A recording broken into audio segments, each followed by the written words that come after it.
ശശി തരൂർ ഇപ്പോൾ വിവാദങ്ങളുടെ തോഴനാണ്. നിരന്തരം കോൺഗ്രസുകാർക്ക് തലവേദന സൃഷ്ടിക്കുന്നതിൽ തരൂർ മുൻപന്തിയിൽ നിൽക്കുകയാണ്. ഇടതുപക്ഷത്തെ അനുകൂലിച്ചും BJPയെ അനുകൂലിച്ചും തരൂർ നിരന്തരം ഓരോരോ പ്രഖ്യാപനങ്ങൾ നടത്തുന്നത് കോൺഗ്രസ് നേതൃത്വത്തെ ആകെ വെട്ടിലാക്കിയിരിക്കുകയുമാണ്. ആദ്യം പിണറായിയെ പ്രകീർത്തിച്ചുകൊണ്ട് രംഗത്തേക്ക് വന്നതിന് കുറെ ആക്ഷേപം കോൺഗ്രസുകാർക്കിടയിൽ നിന്ന് തന്നെ തരൂർ കേട്ടു.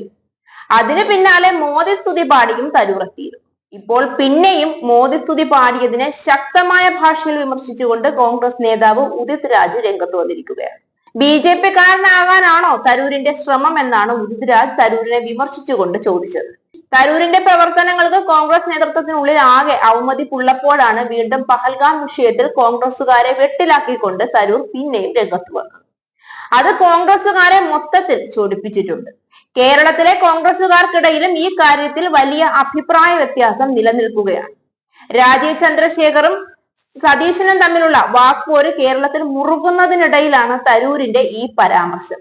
ഇത് അതുകൊണ്ട് തന്നെ വലിയ രാഷ്ട്രീയ ചർച്ചകൾക്ക് വഴിതെളിച്ചിട്ടുണ്ട്. ഈ പശ്ചാത്തലത്തിലാണ് കോൺഗ്രസിലെ തന്നെ മുതിർന്ന നേതാവ് തന്നെ ഇപ്പോൾ രംഗത്ത് വന്നിരിക്കുന്നത്. നിലപാട് വ്യക്തമാക്കിക്കൊണ്ട് ശശി തരൂർ രംഗത്ത് വരികയും ചെയ്തു. കോൺഗ്രസുകാർ പണ്ട് മൻമോഹൻ സിംഗിന്റെ കാലത്തുള്ള മോദിയുടെ പ്രസംഗം ഉൾപ്പെടെ ചുരണ്ടിയെടുത്തുകൊണ്ടുവന്ന് മോദി സർക്കാരിന്റെ വൻ സുരക്ഷാ വീഴ്ചയാണ് പഹൽഗാം ഭീകരാക്രമണ കേസിൽ ഉണ്ടായതെന്നും അതുകൊണ്ടാണ് തീവ്രവാദികൾ ഇന്ത്യയിലേക്ക് നുഴഞ്ഞുകയറി 26 മനുഷ്യരുടെ ജീവൻ കവർന്നതെന്നും ഒക്കെ പറഞ്ഞ് സ്ഥാപിച്ചെടുക്കാൻ വല്ലാതെ കഷ്ടപ്പെട്ടുകൊണ്ടിരിക്കുന്നതിനിടയിലാണ് സമയവും സാഹചര്യവും സന്ദർഭവും ഒന്നും നോക്കാതെ തരൂർ ഇമാതിരി ഒരു പ്രതികരണം നടത്തിയത്. ഇത് കോൺഗ്രസുകാരെ ആകെ പഞ്ഞിക്കിട്ടു എന്ന് പറഞ്ഞാൽ മതിയല്ലോ.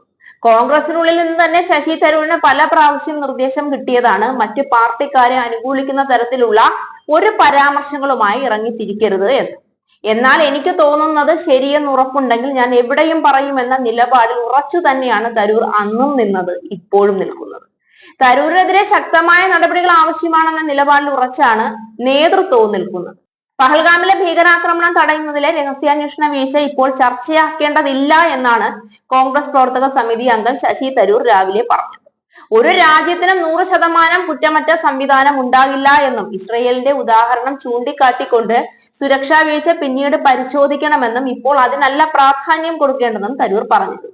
പരാജയപ്പെടുത്തിയ ഭീകരാക്രമണങ്ങളെ കുറിച്ച് നമുക്ക് ഒരിക്കലും അറിയാൻ കഴിയില്ല എന്നും നമ്മൾ തടയാൻ പരാജയപ്പെട്ടവയെ കുറിച്ച് മാത്രമേ നമുക്ക് അറിയാൻ കഴിയൂ. ഇത് ഏതൊരു രാജ്യത്തും സാധാരണമാണ്. പരാജയങ്ങൾ ഉണ്ടായിരുന്നു, അത് സമ്മതിക്കുന്നു. പക്ഷെ ഇപ്പോൾ നമ്മുടെ പ്രധാന ശ്രദ്ധ അതായിരിക്കരുത് എന്നൊക്കെയാണ് തരൂർ പറഞ്ഞത്.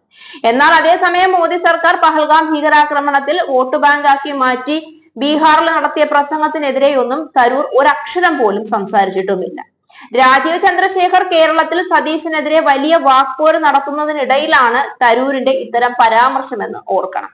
BJP അധ്യക്ഷൻ രാജീവ് ചന്ദ്രശേഖറും കോൺഗ്രസ് നേതാവ് സതീശനും തമ്മിൽ മുണ്ടുടുത്തതും ഉടുപ്പിക്കുന്നതും അഴിച്ച് തലയിൽ കെട്ടുന്നതും പറഞ്ഞ് കേരളത്തിനകത്ത് കുറെ ദിവസമായി വലിയ വാക്പോരാണ് നടത്തുന്നത്.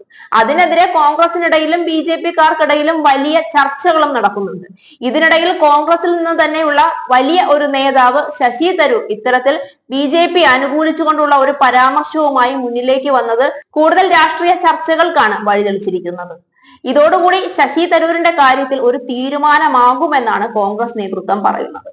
രാഹുൽ ഗാന്ധി ഈ വിഷയത്തിൽ ഇടപെടണമെന്നുള്ള അഭിപ്രായങ്ങളും ഉയർന്നു കേൾക്കുന്നുണ്ട്. ശശി തരൂരിന്റെ കാര്യത്തിൽ ഒരു തീരുമാനമാകുമോ അതോ വിമർശിക്കാൻ വന്നവരുടെ കാര്യത്തിൽ ഒരു തീരുമാനമാകുമോ എന്ന കാര്യം കാത്തിരുന്ന് കാണേണ്ടതാണ്.